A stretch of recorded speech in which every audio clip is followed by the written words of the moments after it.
నమస్తే, welcome to BCN news. నా పేరు మానస. ముందుగా ముఖ్యాంశాలు. పిఠాపురాన్ని దేశంలోనే మోడల్ నియోజకవర్గంగా తీర్చిదిద్దేలా అధికారులు మాస్టర్ ప్లాన్ సిద్ధం చేయాలి. ఉప ముఖ్యమంత్రి పవన్ కళ్యాణ్ ఆదేశాలు. ఎంఎస్ఎంఈలను అభివృద్ధి పరిచే లక్ష్యంతో 200 కోట్ల రూపాయల అంచనా వ్యయంతో ఏపీసీడీపీకు రూపకల్పన చేశాం. మంత్రి కొండపల్లి శ్రీనివాస్ స్పష్టీకరణ.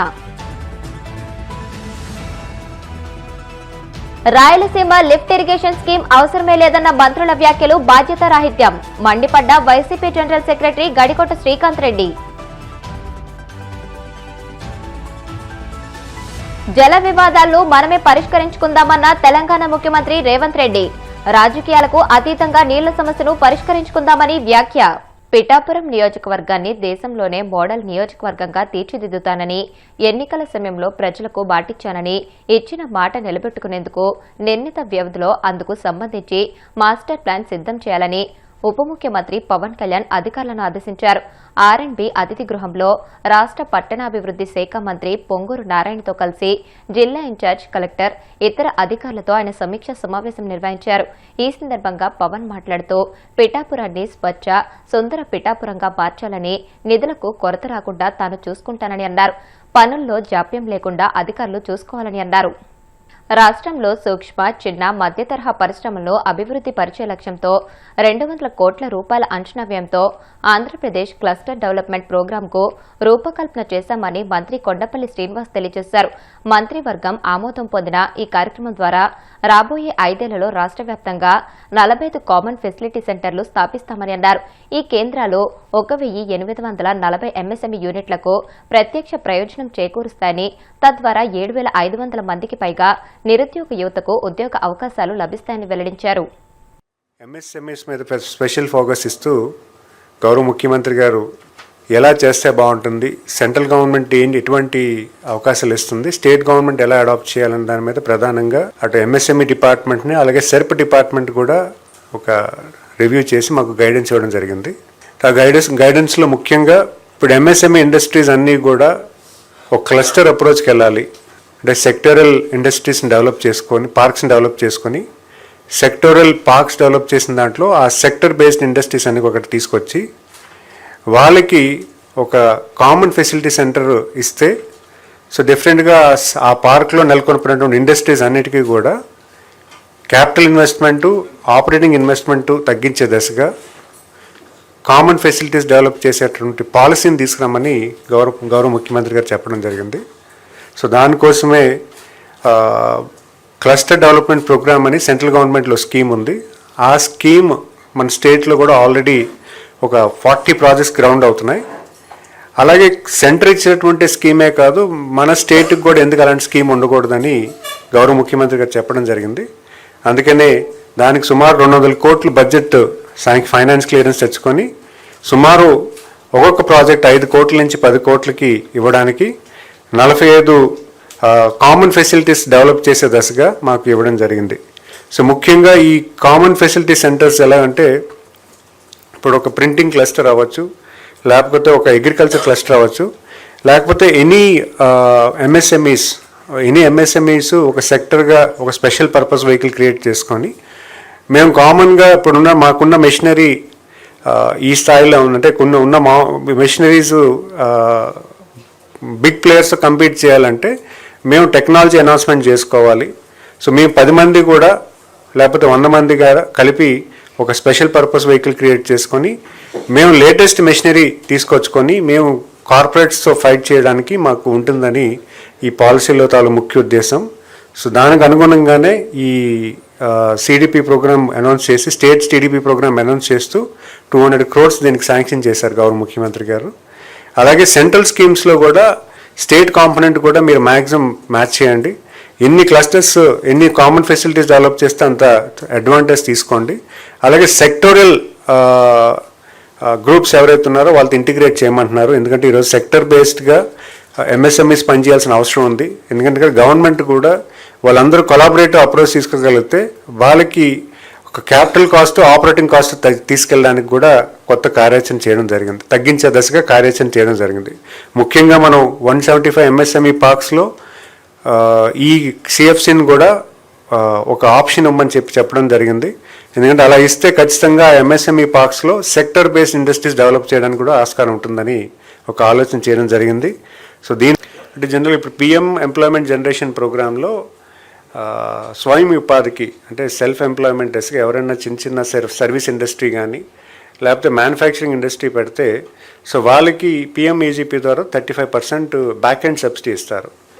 సేమ్ మనం సుమారు ఎవ్రీ ఇయర్ మనం ఒక 4,000 అంటే లాస్ట్ 18 monthsలో సుమారు 6,000 మందికి మ్యాక్సిమం యూటిలైజేషన్ చేయడం జరిగింది. అంటే ప్రతి ఆంటర్ప్రినర్ ఎవరు వచ్చినా కూడా పిఎంఈజీపీ యూటిలైజేషన్ బాగా చేశారు. సో అదే గౌరవ ముఖ్యమంత్రి గారు కూడా సిమిలర్ లైన్లో, ఎందుకంటే బ్యాక్ ఎండ్ సబ్సిడీ అనేది 3 years తర్వాత బ్యాంక్ క్రెడిట్ అవుతుంది.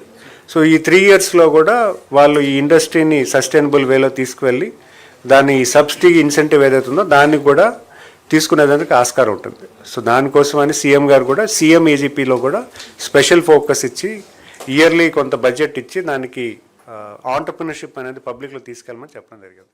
రాయలసీమ లిఫ్ట్ ఇరిగేషన్ స్కీమ్పై తెలంగాణ సీఎం వ్యాఖ్యలతో చంద్రబాబు భాగోతం బయటపడ్డా ప్రభుత్వం ఎదురుదాడి చేయడంపై YCP general secretary Gadikoti Srikanth Reddy తీవ్ర ఆగ్రహం వ్యక్తం చేశారు. ప్రభుత్వ తీరుతో రాయలసీమ వాసుల్లో తీవ్ర ఆందోళన నెలకొందన్న ఆయన అసలు రాయలసీమ లిఫ్ట్ స్కీమ్ అవసరమే లేదన్న మంత్రుల వ్యాఖ్యలు బాధ్యతారహిత్యమని మండిపడ్డారు. మరోవైపు మచ్చుమర్రి రాయలసీమ లిఫ్ట్ ఒకటే అంటూ ప్రభుత్వ అనుకూల మీడియాలో అవగాహన లేకుండా మిడిమిడి జ్ఞానంతో అబద్దపు వార్తలు రాస్తారని తప్పుపట్టారు. రాయలసీమ లిఫ్ట్ స్కీమ్ ద్వారా జగన్ కి మైలేజ్ వస్తుందన్న అక్కసుతోనే తప్పుదోవ పట్టిస్తున్నారని దుయ్యపట్టారు.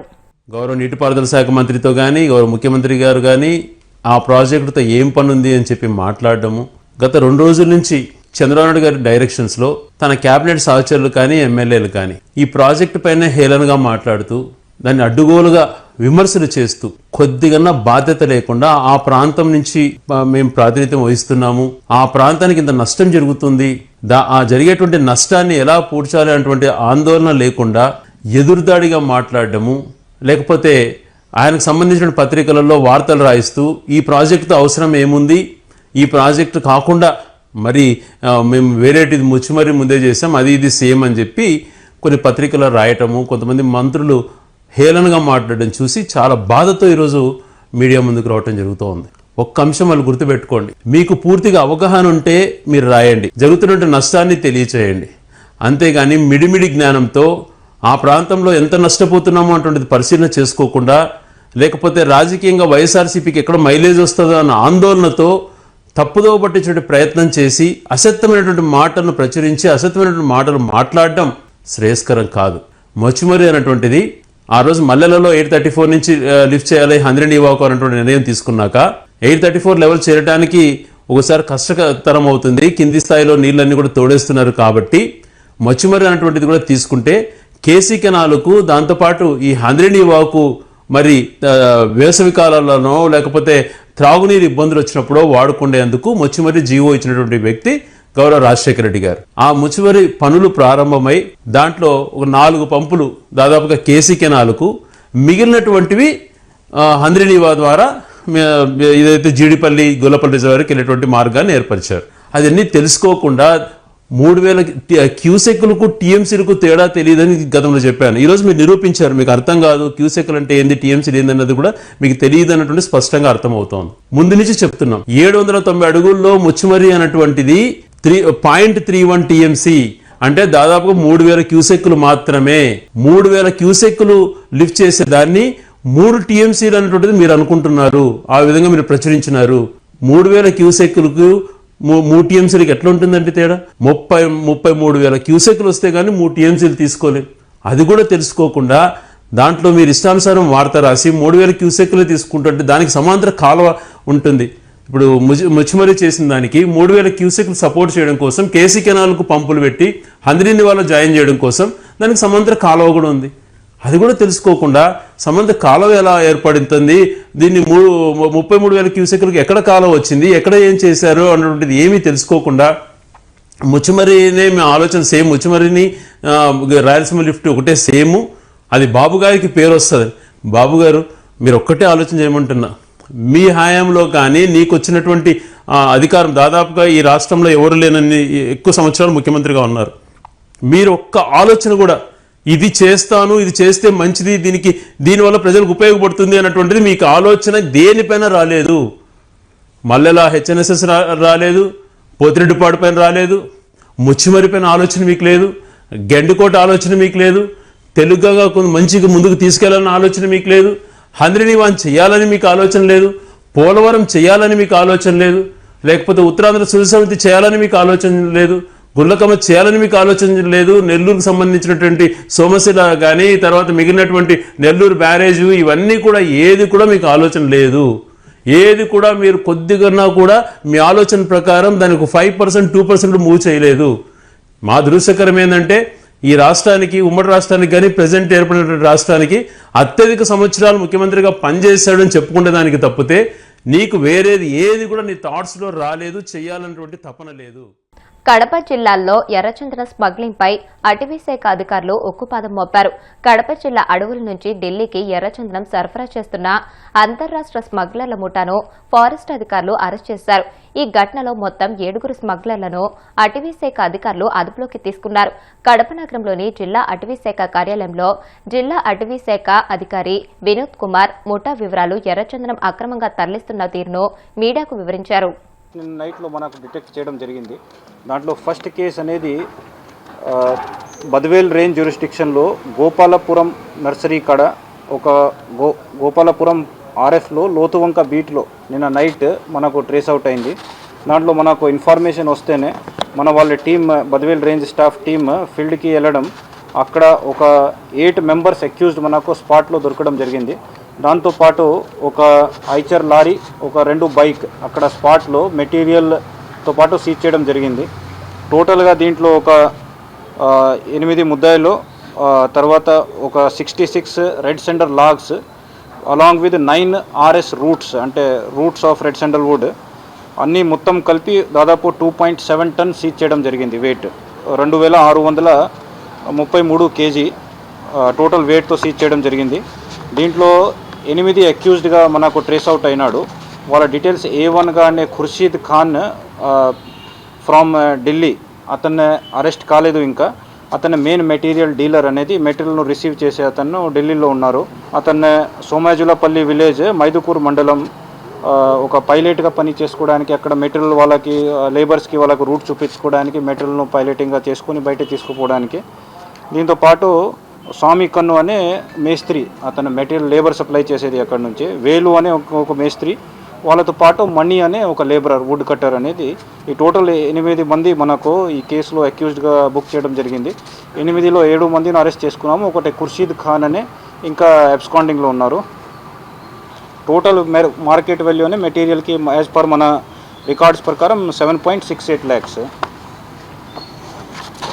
ఫర్దర్గా ప్యారలల్గా ఈ కేసుతోనే మనకు వేరే ఇన్ఫర్మేషన్ వస్తే, లింక్డ్ ఇన్ఫర్మేషన్లోనే మనకు వేరే సమాచారం దొరికినప్పుడు ఒకటి గోపాల్ అనే వీరపనాయనపల్లి విలేజ్ అండ్ మండలం, అండ్ నంద్యాల రాఘవ్ రెడ్డి అనే ఫారెస్ట్ నుంచి రెడ్ సెండర్స్ అది మనకు ట్రాన్స్పోర్ట్ చేస్తున్నాడు అనేది సమాచారం వస్తే వాళ్ళు కుంభింగ్కి వెళ్తే, నైట్లో వేంపల్లి రేంజ్ స్టాఫ్ అంతా వెళ్తే టోటల్గా ఒక 31 మొద్దులు సీజ్ చేయడం జరిగింది. దీంట్లో 6 మొద్దులు మనకు ఫీల్డ్ నుంచే సీజ్ చేసినాము. ఫర్దర్గా వాళ్ళను ఎంక్వైరీకి పిలుచుకొని ఎంక్వైరీ చేస్తే అప్పుడు టోటల్గా ఇంకా 25 మొద్దులు ఈ గోపాల్ అనే వ్యక్తి వీరపనాయనపల్లి విలేజ్ ఆయన ఫీల్డ్స్లో బోడి చేసి పెట్టుకున్నాడు. అది ఎంక్వైరీలో మనం అక్కడ ఫీల్డ్లో పోయి మట్టి తీసేసి అంతా సీజ్ చేయడం జరిగింది. వీళ్ళంతా స్పాట్లో వచ్చి డీల్ చేయడం అని, కాబట్టి మనకు మంచిగా దొరికినాడు. ఇంకా ఫర్దర్ ఎంక్వైరీ కానీ ఇన్వెస్టిగేషన్ చేస్తాము. సో ఖుర్షీద్ భాయ్ అనే చెప్పడం, ఖుర్షీద్ ఖాన్ అనే అతను కూడా నెక్స్ట్ ఆస్ట్ లెవెల్, అతను ఇంకా వేరే దేశాలకి సప్లై చేసి, చైనాకి కానీ లేకపోతే ముంబైకి ఇంకొకరికి సప్లై చేసి బయటికి పంపించడం అతను. సో కాబట్టి వీళ్ళంతా పెద్ద స్మగ్లర్స్. ఇంకా చాలా కేసెస్ కూడా ఇంతకుముందు వాళ్ళపైన ఉన్నాయి. అది కూడా డీటెయిల్స్ మనం తీస్తాము, ఎవరిపైన ఎంత కేసెస్ ఉన్నాయని ఆ డీటెయిల్స్ రికార్డ్స్తో కూడా మనం ఇంకా ఫర్దర్ ఇన్వెస్టిగేషన్లో పెడతాం. అది ఇప్పుడు కాసేపు ప్రకటనలో